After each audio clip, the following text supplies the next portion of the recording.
Welcome back, everyone. From the Tips on the Believe Podcast Network is sponsored by Remask. Remask produces the highest quality masks on the market today out of its factory in Los Angeles. Reusable, washable, adjustable, breathable, eco-friendly with enhanced safety features.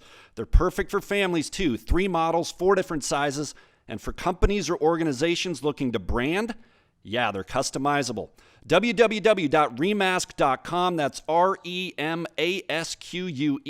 Use code Colin15 for 15% off or contact me for more info. Welcome, everyone. Episode 3 from the Tips. We started with ESPN's Mark Spears, moved on to Golf Magazine's Josh Sens, and look who we have with us today. Perfect timing, Cal golf coach Walter Chun. Coach, what's the last couple days been like for you? I'm going to start with that as we see my brother here, Scott, joining us from Park City, and you're out in San Ramon, California. Well, Colin, I just wanted to first thank you for having me on. Mark Spears and others, I feel so honored. I don't feel like I deserve to be the third guest on this episode, but thank you very much. As you can imagine, just still on cloud 9. I think I'm just waiting to wake up or get pinched just from all this, all this just excitement from what Colin has done on Sunday at Harding Park. You know, it's you know, all coaches and all parents really want the best for their kids and their players, and for someone to go out and win a PGA Championship at 23 years old, I couldn't be more happy for him. Along with, I think, the Bay Area and even the whole state of California. I know there's a NorCal, Southern California rivalry, but you know, we're all taking a piece and proud of what Colin has done. You were on, correct me if I'm wrong here, but I thought I saw a post that you were on with Coach Ray on his Sirius XM show. Was that on Monday? I was with Coach Ray and Kyle Gentry. So Stanford and Cal, got to bring this up. Everyone says they hate each other, but there's times when you guys actually talk and do like each other. Coach Ray, the head coach at Stanford. Absolutely. I gave Conrad quite a bit of credit. You know, he got this old video that I was on another, I guess, Sirius XM with Trey Jones, and they asked me what's Collin Morikow's first major championship he's going to win. And I said the PGA Championship at Harding Park. You know, I felt like he's comfortable there. San Francisco is kind of like a second home to Colin. And so Conrad asked me about that, and I said, well, it's honestly thanks to a lot of what you did, Conrad, because they hosted their collegiate tournament, the Goodwin, over at Harding Park in 2018. I think Stanford was redoing the bunkers. Right, that's right. And so any coach that has access to a golf course that they're going to play quite a bit and see schools like Oklahoma, Stanford, and SC, you better believe I'm going to try and take the team out there to give them a little bit of an edge. And so that really just gave us the opportunity to go to Harding Park and play there. And even after the Goodwin, we just kept playing there because it's Harding Park. It was going to host a PGA Championship. It's hosted the President's Cup. It's a tremendous venue, and so I just wanted to give my team the opportunity to play there and experience Harding Park. But I gave Conrad a lot of credit and gratitude for him hosting it one year over at Harding. Where did you watch the tournament from this past weekend? On my couch in San Ramon, just on my couch. You know, I've gotten some questions. You know, do you wish you were there? And of course, I wish I were there. But you know, in hindsight, you know, any coach or any professional athlete is, you know, you're on the road a lot. And I've got a young family. I've got a wife and 2 young kids. And being able to share that special moment with what Colin did on Sunday with my kids and my wife, I think it couldn't have happened any other better way. You know, again, it would have been nice to have been at Harding Park, but just to share that moment with my family, it was special. It was special. Have you talked to him yet? I did. I talked to him briefly on Monday, and you know, just to Colin's credit, you know, he had won the PGA Championship. Who knows how long he was at Harding Park that Sunday night, and who knows how many media obligations he had that following Monday. But I called him around 3:30, and he picked up the phone. Granted, it was like a 2-3 minute conversation because I could tell how tired he was. But you know, that's who Colin was. He could have easily declined the call, pushed me off to another time, but he graciously picked up, and it was a 3-minute call, but honestly, 2 minutes of it, where he was asking what's going on with the team. How you guys doing? Are you going to play this fall? What's it looking like? It wasn't about, coach, let me tell you about hole 14. Let me tell you about hole 16. Let me tell you about the Wanamaker Trophy, and it's got a lid on there that I had no idea. It wasn't about that at all. He wanted to know how you guys doing, how you guys playing, how's your family, and that's just Colin's personality. He cares about others more so about what he's done. Well, going off of that, Coach, I posted on social media just the other day that I contacted him. I texted him 2 weeks ago as he was headed to St. Jude, right? And I knew he'd had that. He had got PGAs coming out here. All this going on. I said, hey, if you've got 20 minutes to get on the podcast with us, great, but I totally understand. He replied to me right away. And my point in my social media post was that's the sort of person he is and the sort of character that he has. Is he could have ghosted me, right? He could have blown his coach off and said, I'm too busy. But he's going to at least respond. Even if it's a quick response, I got you, I heard, but this is my situation. That's pretty special. Absolutely. I actually just got a text from a supporter who emailed Colin, who just kind of got to know him over the years at Cal. And she said, Colin responded to my email. And, the first thing he did, he just thanked me for supporting the program, thanked me for my time, thanked me for just donating, whatever it is, time, finances, whatever it was, support. And she was so excited that Colin responded, and again, you're right, Colin, that's who Colin Morikawa is. He'll respond because he thinks of others. He's very, very thoughtful. Well, getting back to how he played those holes, can we talk about 16 for a minute? Um, from what I saw, players were hitting 3-wood for the most part on that hole, at least on Sunday, seemingly with the intention of getting it up there just left of the green where maybe they could chip it close or even chip it in. But did you have any doubt that Colin would go with driver in that situation, knowing he has such control of that fade, or what went through your mind when you saw him set up to play that hole? Gosh. Well, let me go. I guess I'll go back to hole 14. When he chipped in, and that was a huge momentum swing because there were so many guys at 10 under, and he comes up short of the green on 14, and he hits a heroic chip shot that you could see how his excitement and how pumped up he was, right? And I really believe that set a precedent for 16 because at that point having the lead, whenever Colin gains a little bit of momentum, and you could see it back on Saturday, he bogeyed 12 and 13, but he birdies 15, 16, 17, so he can just reel off some birdies. So when he chipped in on 14, I felt like, man, he's got some confidence going. Let's see, and he hits again 2 good shots on 15 to give himself a chance, and then we get to hole 16, and it shows that Colin was there to win it. He could have easily hit iron off the tee and give himself like a little pitch shot or a full shot, but he was there to win it. He didn't want to just he wanted to take control of the championship, and I think he felt if he could put in a good shot and give himself a birdie opportunity, that's what he wanted to do, and it ended up it was a magical shot, landed beautifully on the front of the green and rolled up perfectly, and I think that's what you got to do. I think Arnold Palmer has a quote is like you play to win, you play to win, and there's so many good golfers. You got Dustin Johnson up there, you got Paul Casey, and at any time they could finish off birdie, birdie, birdie.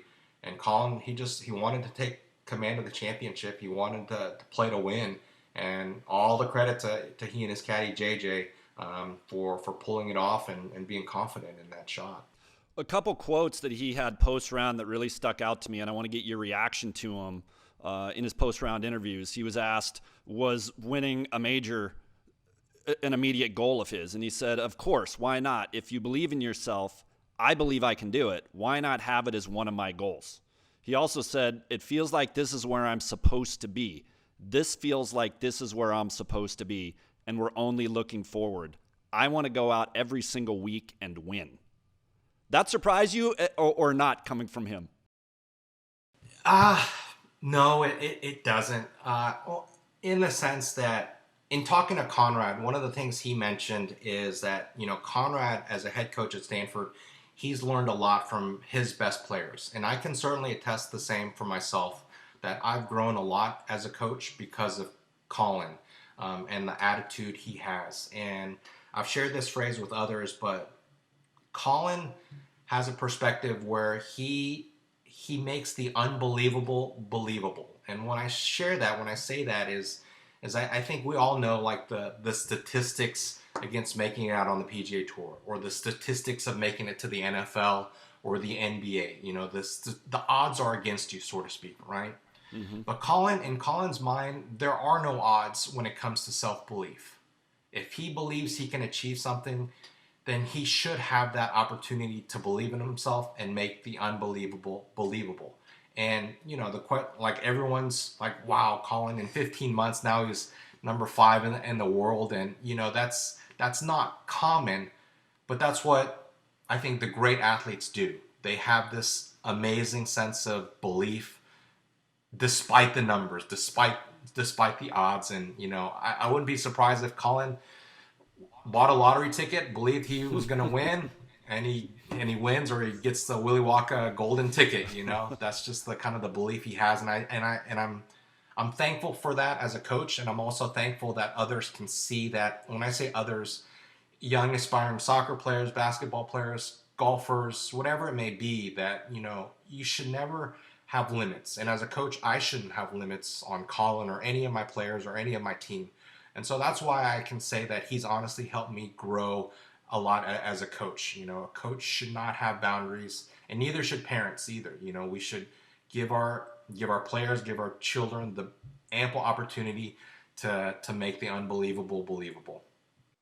Did he have that sense of belief when he arrived at Cal, or was that something that was really cultivated as he went through his career and racked up the wins? And No, I think he's always had that. It's weird that I get kind of recognition for what Colin has done. I deflect a lot of it because it's what Colin has done, and his coach Rick Sussinghouse have created this mindset and this development that you can achieve anything. And I want to add that with all of Colin's success that he's had, he's also had his fair share of disappointments, right? He was, just kind of reel off some things. He was in a playoff as a sophomore at the tournament in Vegas called Southern Highlands, and he lost in a playoff to Grant Hirschman. He was in a playoff at the Western Intercollegiate at Postiempo with George Cunningham and Norman Jong, and Norman wins that playoff. I think he was in a playoff against Braden Thornberry at the Sunnyhana, and Braden wins that.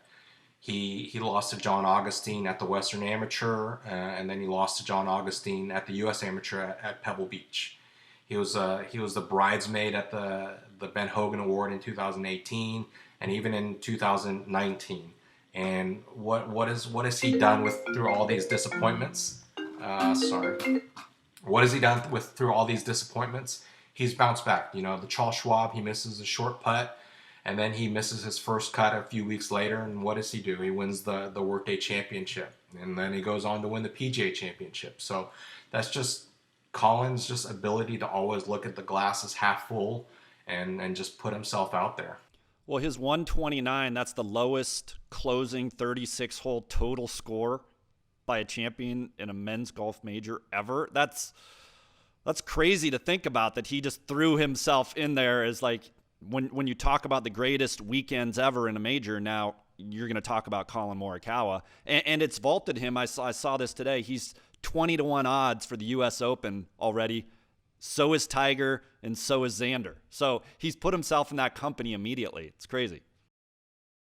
Yeah, and again, it's just kind of, the statistics show that you probably shouldn't shoot 129 in a major championship, right? It's just unheard of, or you shouldn't do that. It's taboo kind of to even think about a 65, 64 final 36 holes in a major championship with all the pressure out there and how course conditions are. But he just went out and did his thing, was confident in what he was doing. And, again, he just doesn't put boundaries on himself. it's amazing. What was it like to recruit him I know he came out of La Cañada. So it was tough for not just me, but also Coach Desimone, Coach Ray, even Coach Freeman at UCLA. Because the thing with Colin is that we all knew he was going to be quite the talented player. We knew because he had won a tournament called the Western Junior after his sophomore year, and that's usually a tournament won by soon-to-be seniors in high school or soon-to-be freshmen in college. But he won that at an early age, so that put him on the map. But the thing with Colin that what he did in the recruiting process, and I always joke around with, is he just went dark. He went dark from the month of November to April. No interactions with anyone. I mean, very little interactions. I'd reach out to him through email because that's all you could do back then. No response. Coach Desmond, same thing. No response. Conrad, Derek, even I think Mike Small at Illinois. No response. He just went rogue. He went dark. He didn't feel like he needed to kind of play the recruiting game. I think he wanted to use that time to sort things out, figure things out, and just work on his golf game. And I always asked him about that afterwards. And he said, I just didn't want to get caught up in the whole recruiting game. I just wanted to work on my game. I didn't want to get caught up in the limelight of what my other junior golf peers were doing. I just wanted to focus in on my game. I wanted to get better, and if the coaches were still willing to talk to me when I was ready, then I felt like that could be the program that's for me. And we all patiently waited to hear back from Colin. It was he was just such a talented player, but you could just tell he was a well-spoken young man, and we all just kind of gladly waited. And when he kind of opened up the communications, it was like a horse race with all of us trying to get after it. Hey, Colin, give me a call. But it was a different approach that he took. But even back then at a young age, he felt control and he knew what he wanted to do. So that didn't put you off at all? You knew the sort of talent he was? I would assume some kids, if a kid did that, depending on the talent, you might say, well, I'm going to focus my attention on this kid now, because I don't know if I'm going to ever hear back from him. But Colin, you felt like was worth the wait no matter what. That was that. I when he did resurface, I asked him some tough questions. I can't really paraphrase. I mean, it was like 6 years ago. Some of the questions I asked, but they were kind of along the lines of, why should we keep talking to you, or you kind of left. Why should we kind of engage? Because relationships should work both ways, and he was very confident in his answer that he was very, I felt like this was what was best for me. This is what was best for me. And he was just so mature in his answers. And, in the recruiting process, you kind of want to ask tough questions because that's how you get to know someone. And he never shied away from any of the questions that I had or Coach Des had. He just believed that this is what's in my best interest. And, I hope you can respect that and we can move forward from it. And the rest is history. Coach Des, he was leader of the program at Cal there for 37 years. I got to know him obviously really well, and when I was covering him from the TV perspective, and then he left the program and you took it over, but you've been there. Tell people out there that don't know, I mean, you've been at Cal for a while, Coach. Yeah, I don't know if this podcast is 2 hours long, so here goes. No, so just quickly run through it. I started at Cal in 1997 as an undergrad, and then I graduated in 2001, then went to grad school at Cal from 01 to 04, and I was Coach Dez's grad assistant. And then fortunately, when I graduated from grad school in education in 2004, he asked me to be his assistant coach. So I was assistant coach from 04 to 2016, and then I was fortunate enough to be the replacement in 2016. Well, Cal has had some amazing teams in the last 15 years, and I want to talk about one in particular. You were obviously instrumental on this team, but tell me about the guys involved. I'm talking about that 2012-2013 team that lost in the semifinals but won everything. I want to say it was 12 titles that year. It was pretty impressive. So tell me about that team and being part of it, because they were a juggernaut. Yeah, you talk kind of, I guess this theme of the podcast is kind of making the unbelievable believable. I can't lose sight of what those guys did. And when I say those guys, those five are Michael Weaver, Michael Kim, Joel Stalter, Brandon Hagee, and Max Homa. And they pretty much won everything. I think they only lost to three teams in the course of 14 tournaments. That team really, Coach Desmond did a great job of recruiting those five.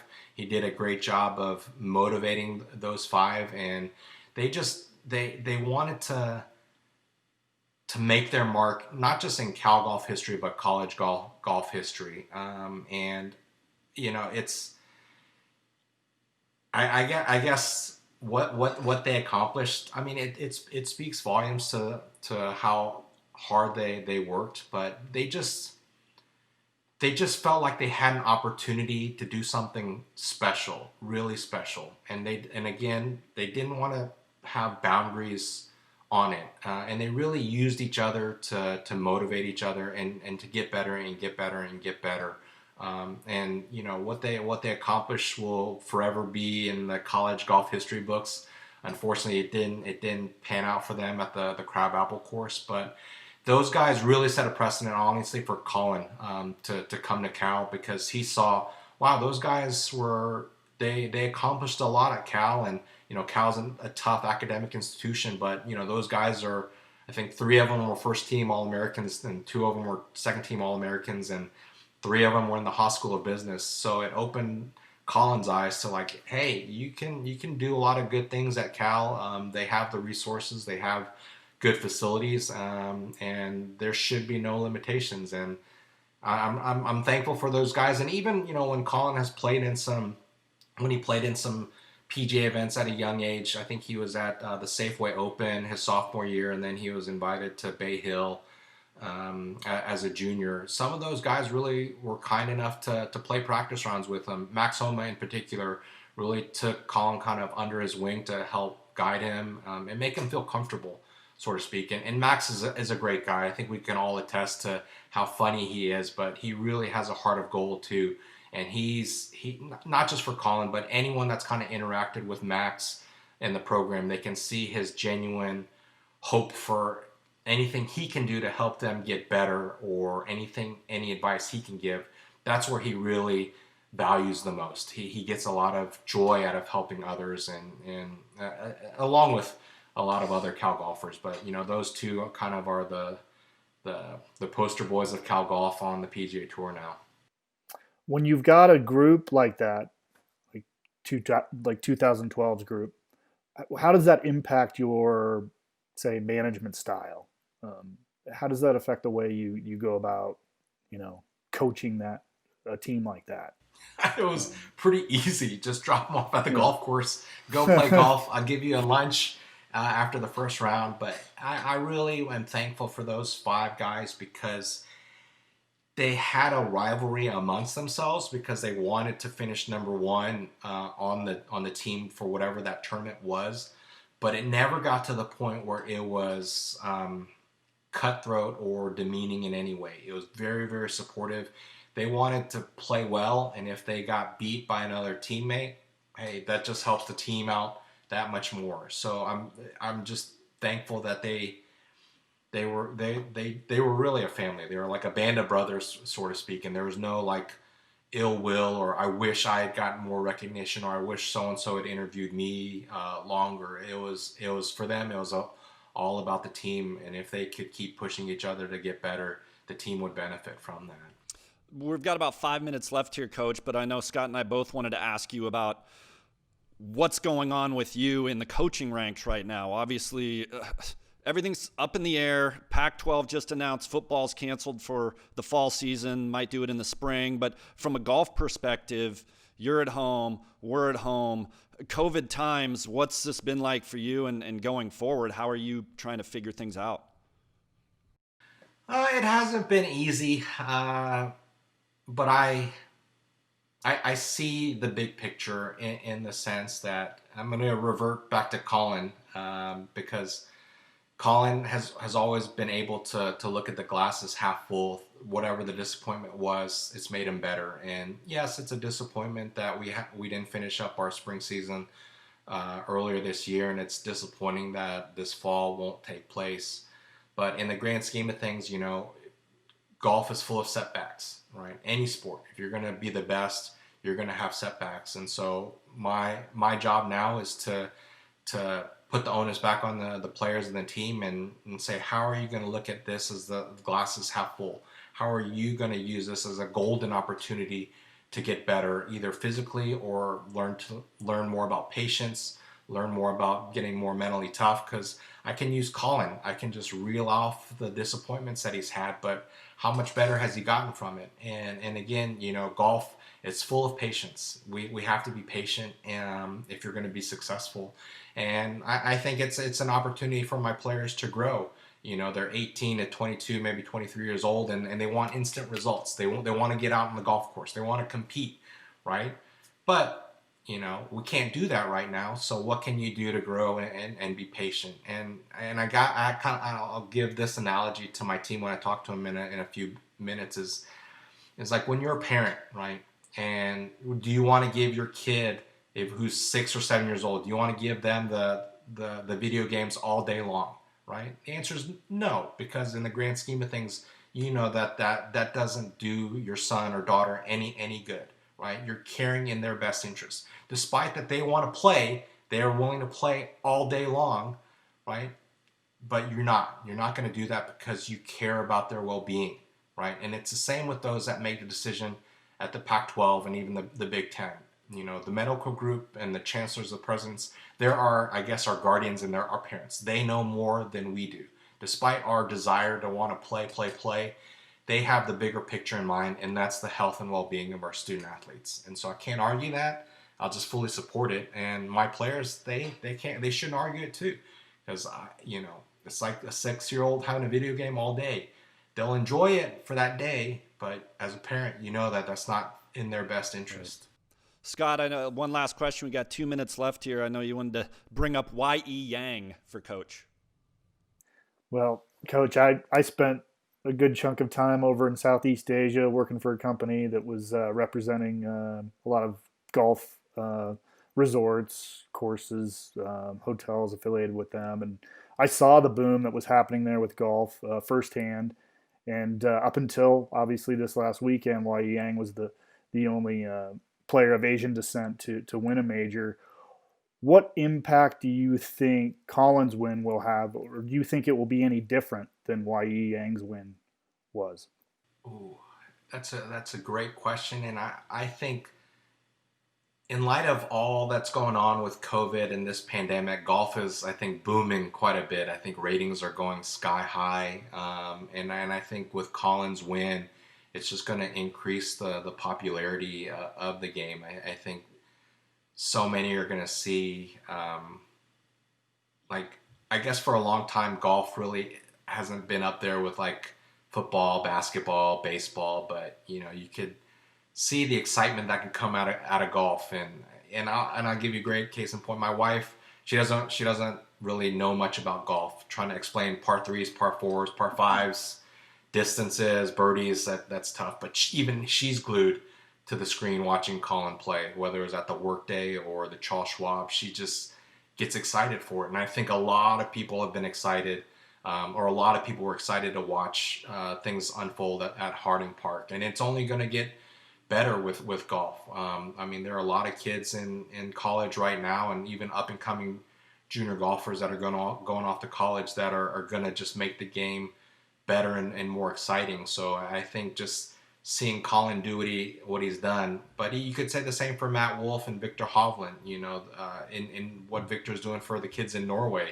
It's just golf is just gaining so much popularity, because you can just see that there is excitement in the game. It might not be a buzzer beater like what Kobe would do, but at least you could sense the excitement that, hey, even though it's 4 hours long, it's pretty exciting. It's pretty exciting to watch. Hey, Coach, we can't thank you enough, man, for taking some time and talking about Colin and talking about what's going on at Cal and the program and everything. It's been fantastic having you on. Your Twitter handle, if people want to reach you there, you're pretty active, at Coach Walter C. And we're going to keep that Cal Bears golf program rolling for years to come. So thanks again for joining Scott and I on From the Tips. Thanks for having me on, Colin. Scott, thank you. All right, guys, that's a wrap. Episode 3 From the Tips. We'll catch you guys again next week.